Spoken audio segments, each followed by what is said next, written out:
নমস্কার বন্ধুরা, নরসিংহ ফার্মার পক্ষ থেকে শুভ সন্ধ্যা। আজকে আমরা যেই বিষয় নিয়ে আলোচনা করব সেটা হচ্ছে শক। শক কেন হয়?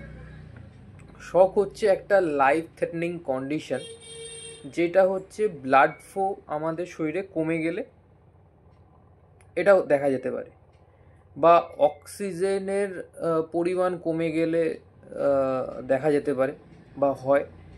এই জিনিসগুলো আমাদের শরীরে যখন হয় তখন আমাদের শক জিনিসটা হয়।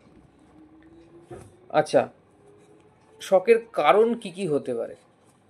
হতে পারে একটা হচ্ছে সেভার ব্লাড লস। অতিরিক্ত পরিমাণে যদি ব্লাড লস হয়ে যায় তাহলে সিস্টেমিক সার্কুলেশন মানে ব্লাডের পরিমাণটা আমাদের শরীরে কমে যায়, তো সেই তখন এই জিনিসটা হয়। আর হচ্ছে ইনফেকশন বা সেপটিক শক একটা হতে পারে, যে আমাদের শরীরে ইনফেকশন দেখা দিলে সেই ক্ষেত্রে ব্লাডের মানে পরিমাণটা রিডিউস হয়, তো সেই ক্ষেত্রে হয়। হার্ট ফেলিওর যেই শকটা হয়, মানে কার্ডিও জেনিক একটা শক হয়, সেই শকের ফলে অনেক সময় দেখা যায় যে আমাদের এই প্রবলেমটা হয়েছে।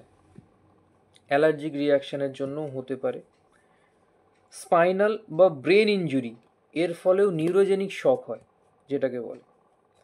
আচ্ছা, এবার আসা যাক টাইপ অফ শক। কত প্রকারের শক আমাদের হতে পারে, আমাদের দেহে দেখা যেতে পারে, মানব দেহে দেখা যেতে পারে। সেগুলো হচ্ছে, যেমন হচ্ছে হাইপোভলেমিক শক, মানে শরীরের মধ্যে, মানে শক মানেই তো ব্লাড লস বা যাই হোক ফ্লুইড লস, তো সেটা হচ্ছে বেসিক হিসাবে ধরা যেতে পারে। দ্বিতীয় হচ্ছে কার্ডিওজেনিক শক। কার্ডিওজেনিক শকের ক্ষেত্রে কি হয়, যে মানে হার্ট পাম্প হওয়াটা বন্ধ হয়ে যাচ্ছে। হার্ট পাম্প যদি বন্ধ হয়ে যায়, অটোমেটিক সিস্টেমিক সার্কুলেশনে যে পাম্পিংটা হয় সেই পাম্পিংয়ে প্রবলেম হতে পারে। সেই ক্ষেত্রে লস অফ ব্লাড বা ইনসাফিসিয়েন্ট ভলিউম অফ অক্সিজেন দেখা যেতে পারে আমাদের শরীরে। আর একটা হচ্ছে ডিস্ট্রিবিউটিভ শক। এটা কি হতে পারে, যে অ্যানাফাইলেকটিক ক্ষেত্রে অনেক সময় হয়। নিউরোজেনিক টাইপেরও এটা হতে পারে। আর অবস্ট্রাকটিভ, সেটা হচ্ছে কোনো রকম কোনো ইনফেকশন বা কোনো রকম কোনো প্রবলেমের ফলে আমাদের ব্লাড ফ্লোটা ব্লক হয়ে গেল, তো সেই ক্ষেত্রে এই রকম টাইপ মানে শককে বলা হয় অবস্ট্রাকটিভ শক। আচ্ছা, সাইন অ্যান্ড সিমটম কি দেখে আমরা বুঝতে পারবো যে আমাদের শকটা হয়েছে? সেটা হচ্ছে উইক পালস। যদি আমাদের পালস মাপা হয়, তো সেখানে দেখা যাবে যে মানে খুব দুর্বল ব্লাড সার্কুলেশন, এটাই বোঝা যাবে। আচ্ছা, ব্লাড প্রেশার লো হয়ে যাবে। হট করে যদি ব্লাড প্রেশার লো হয়ে যায় তাহলে ধরে নিতে হবে যে শকটা হয়েছে। আচ্ছা, একটা হচ্ছে অনেক সময় ঠান্ডা লাগার ফলেও শক হয়ে যেতে পারে। আর ব্রিদিং, মানে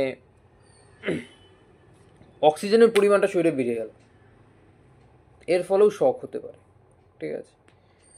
আর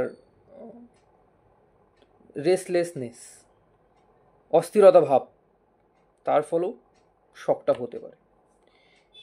এই শকের আবার কয়েকটা স্টেজ আছে। কি কি সেগুলো ইনিশিয়াল স্টেজ, প্রথম ধাপ। তারপর হচ্ছে কম্পেনসেটরি স্টেজ, প্রগ্রেসিভ স্টেজ, আর ইরিভার্সিবল স্টেজ। ইরিভার্সিবল স্টেজ এমন একটা সময় যেখানে অলমোস্ট ধরা যায় যে রুগীটি হয়তো মারা যাবে। আচ্ছা, ডায়াগনোসিস কিভাবে করা যেতে পারে? ব্লাড টেস্ট করা যেতে পারে, বিভিন্ন রকম স্টাডির মাধ্যমে এটা করা, ইসিজি বা ইকোকার্ডিওগ্রাম করে দেখা যেতে পারে যে শকটা কি হয়েছে।